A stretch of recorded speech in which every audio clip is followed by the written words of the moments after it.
Sa video natin ngayon, isang panibagong utangan platform na naman yung pag-uusapan natin kung saan pwede nga daw mag-apply sa kanya yung mga student, mga retire, mga self-employed or unemployed yung mga yan. And based doon sa kanyang application, nagpapautang siya ng 500 hanggang 40,000 kung saan pwede rin tayong mag-multiple loans sa kanya. Kung if ever na meron ka pang loan sa kanya or current loan sa kanya, pwede ka pang umutang ulit sa kanya kasi nga nag-offer nga siya ng multiple loan. And based nga doon sa kanyang loan details, no, 8 pesos lang yung kaltas niya doon sa loan offer niya sa akin. Kaya naman kung interesado kang malaman kung ano nga ba itong loan app na to, keep on watching.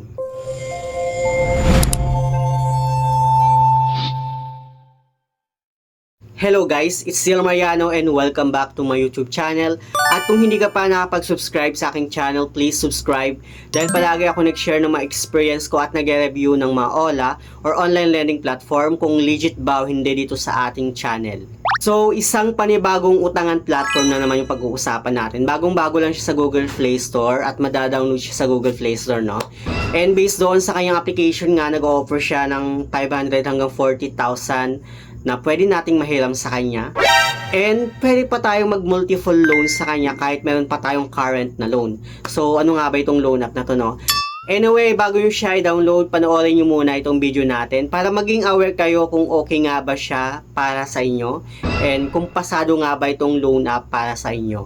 So, wag na natin itong patagalin. Itong loan app na tinutukoy ko ay itong si Cash Aid na madadownload lang natin sa Google Play Store, no? Hindi ko alam kung bago nga ba itong loan app na to or nagpalit lang ng kanyang pangalan kasi mostly, di ba, karamihan sa mga bagong lumalabas na loan app sa Google Play Store ay nagpapalit lang din talaga ng kanilang pangalan. But anyway, ang may-ari nitong loan app na to ay si Pando Truck Lending Services Incorporated. Dito meron na siyang 4.8 na stars, 734 na reviews at 1,000 na downloads. Out of my curiosity, din-download ko nga itong loan app na to kasi na-curious talaga ako sa kanyang pangalan kasi kakaiba siya, Cash Aid ba naman.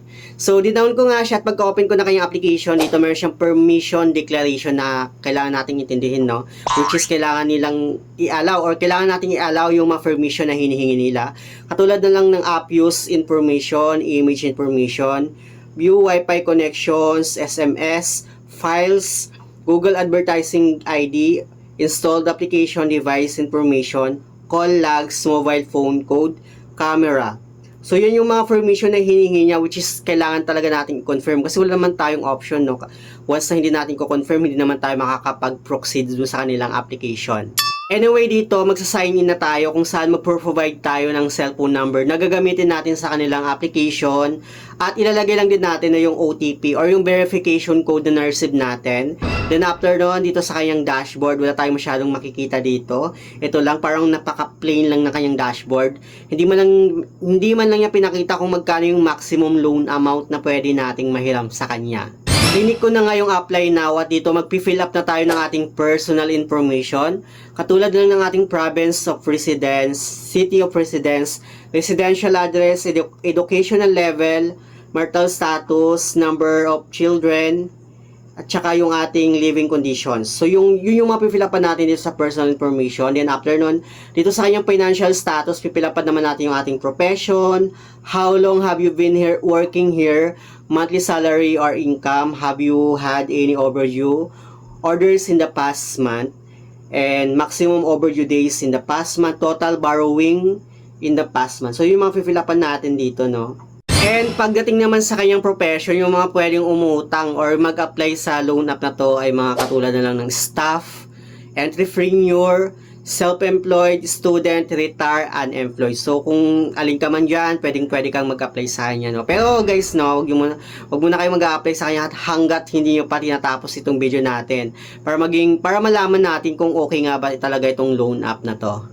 Pagdating naman sa kanyang contact information, bali 3 contact reference lang yung hinihingi niya at maglalagay din tayo ng ating email address. Sa kanyang ID information naman, yung mga valid ID na hinihingi nitong loan app na to ay katulad na lang ng UMID, National ID, SSS, TIN, Passport, Driver's License, Postal ID, Voter ID, or Health Card. So, yun yung mga ID na hinihingi niya, no? At dito pipicture natin yung ating valid ID at magpa-facial verification lang din tayo sa kanya.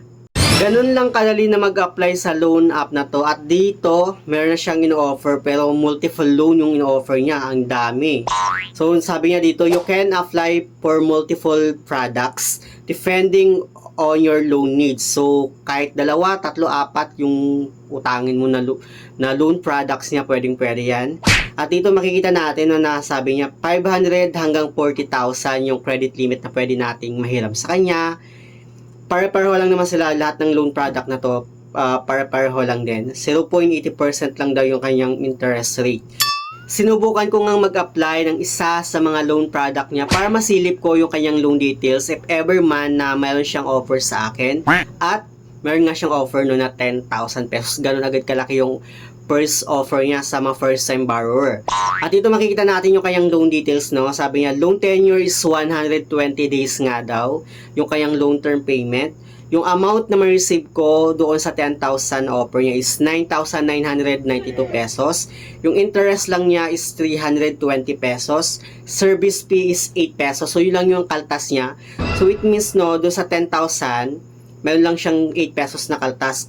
At yung ma-receive ko doon is 9,992. At yung due date ko is June 18, 2026. Anyway, in-scroll down ko siya para makita ko pa yung ibang details niya, no? At dito, meron siyang repayment plan. Makikita natin na dito yung first due date natin. So, yung total na babayaran ko is 3,333 sa first month. Pero doon is March 30 yung magiging first due date niya. Kasi sabi niya 2026, 0330. And sa second due date naman is 5/9. So, May 9, yung second na due date niya. And then sa third na due date naman niya is May-June. So, June 18, yung pinaka last na due date niya. And once naman na i-grab mo itong offer niya, magsasubmit ka lang ng withdrawal account mo. It's either e-wallet or bank transfer. Okay, ito nga yung final na feedback ko dito sa loan app na to. So, if ever man, diba, na tama nga yung loan details niya doon. So, if ever na nag-apply tayo at ang na-receive natin talaga is 9,992 pesos. Doon sa 10,000 offer niya, tapos longer term payment siya, means okay siya talaga, para maging okay talaga siya, no? Pero para sa akin, guys, marami na akong na-encounter na maganitong loan app na pinaganda yung loan details and then once na na-approve, doon mo lang makikita yung pinaka-final na offer niya sa'yo. So, baka it's either 1.5 yung offer niya, tapos ang laki pala ng kaltas. Hindi lang malaki ang kaltas, kundi hindi rin siya longer term payment. Malay natin, 7 days repayment lang pala talaga siya, no? So, ganun talaga yung mga modus ng mga ganitong klase ng loan app. Alam na alam ko na to kasi madami na akong na-encounter na mga ganito na pinaganda yung loan details, pero pagka once na na-approve tayo, doon na natin malalaman yung totoo. So, for me, hindi siya recommended na utangan. And guys, huwag tayong magpapabudol sa kanya dahil lang pinaganda yung loan details niya, no? Better talaga na mag-research muna tayo sa mga loan app na inuutangan natin para hindi tayo nagsisisi sa huli. So, yun lang naman yung gusto kong i-share about dito sa loan app na to. Sana meron kayong natutunan and hoping na makahanap tayo ng better at legit na loan app na pwede nating utangan, no? So, yun lang naman sa mga hindi pa pala nakapag-subscribe sa aking YouTube channel.